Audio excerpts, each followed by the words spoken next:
We're going to talk about religious experience a little bit today. So hopefully you see this split screen. We'll see how this works this morning. And, or again, whenever you watch it. Thanks for being here.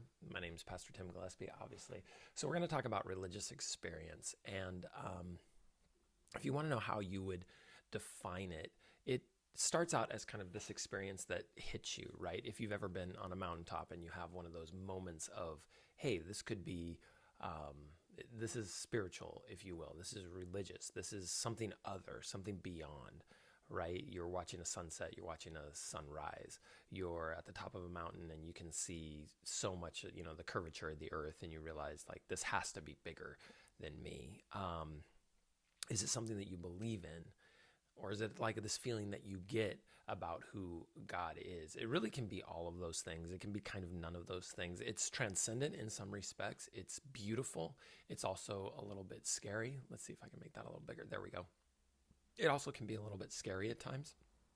And so the way that you define it has a lot to do with who you are. But there are some obviously scholarship around this. There's some scholarship around this and what they think about how it should be. So we can probably begin by asking kind of what experience actually is, right? It's something that happens to you.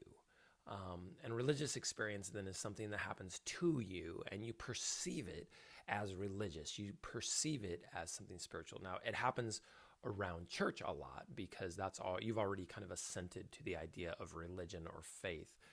So sometimes we say we can feel God there. Or if some of you happen to go through Bible conferences, if you went to our academies, I know not all of you did certainly, but if some of you did, and you had what sometimes is referred to as like a mountaintop experience, that's going to be something that is interpreted as religious, something that happens to you and something that transcends a lot of the rest of the experience of your life. And so in that regard, it's a sense of, man, something big is happening here, something important in my life. And so it's something that kind of happens to you, but you interpret it as religious. So it might have a sense of really strong feelings that go beyond kind of natural everyday. Like, can you have that transcendent experience when you're eating an In-N-Out burger?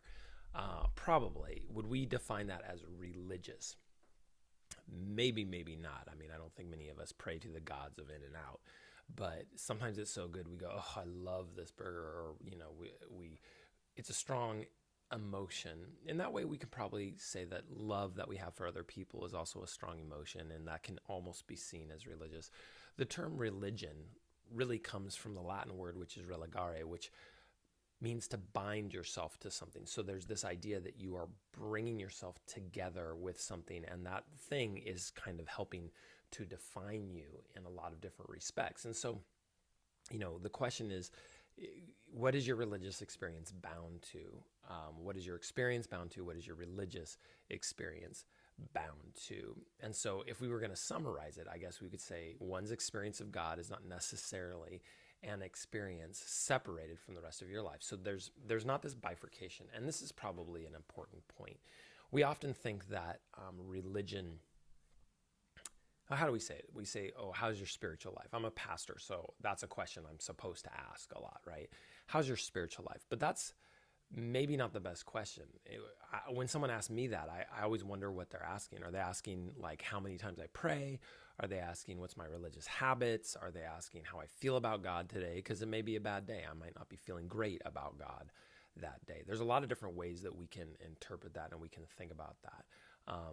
But religious experience is, like I said, it shouldn't be bifurcated. It shouldn't be separated from your regular life. Chances are the way you feel about your religion and your religious experiences has a lot to do with the way that you're living the rest of your life. So for instance, we're living in a pandemic right now, right? Some of you find your source of hope in your faith. And so this is a very religious experience. Some of you absolutely don't. And so this is not nearly as religious an experience as perhaps a good, because you haven't bound yourself to faith. That's not where you find your hope. Maybe you find your hope in family. Maybe you find your hope in something else, boyfriend, girlfriend, whatever. The books that you read, the philosophy that you adhere to, which can also be religious. A great book is by a guy named David Dark, And the book is called Life's Too Short to Pretend You're Not Religious. And if you're somebody who kind of teeters on the edge of, well, I might be spiritual, but not necessarily religious, I highly recommend that book. Again, it's David Dark, Life's Too Short to Pretend You're Not Religious, because he talks about the rituals that we put in our life and what we bind ourselves to. I think it's a thoughtful book. But the religious experience is also an experience with God that also brings kind of clarification of values, like what you're about. This is why scripture becomes important oftentimes for those of us from a Christian background. The religious scriptures that we adhere to are those scriptures of authority, help us clarify those values. That's what we are bound to, right? The authorities that you bring into your life. Now, some of you don't have any authority. It's kind of whichever way the wind blows. And that'll probably work for a while in your life. Some of you might be, Stoics and you love the writings of Marcus Aurelius, or, you're more philosophical and you like, the Platonic conversation or the Socratic conversation. There's a lot of different things you can bind yourself to, different lifestyles, different even faith traditions, right? Some of you may come from a Hindu tradition or a Buddhist tradition, and there's certain values that you find, and religious experience connects itself with those values as well. It's also perceived in reality through sensory experience. So that's why you can stand on a mountaintop and watch the sun come up and be like, wow, God is awesome, because it feels that way. So the sensory experience makes a difference as well. And that's one of the things about religion, right? You go to a Buddhist temple and you light a candle, or you go to a Catholic cathedral and you light a candle as well. There's this sensory experience that's really important as well. And so we want to recognize that this is not all just head knowledge or just philosophical ideas. It's actually like there's a sensory, like getting down on your knees and praying. That is a religious experience. That submission is religious, right? And it's a physical act. And throughout history, we've seen people who like literally will like flatulate themselves, beat themselves with whips and that sort of thing, in order to make that religious experience occur through a sensory perception. So that's part of it as well. And then one's experience with God may be a steady disposition towards God as well. In other words, it's this habitual move that you're making just a little bit at a time, and making that happen. So all of those things make up what religious experience sort of is. We could certainly go on more and more about it, but here's two questions for you. Number one,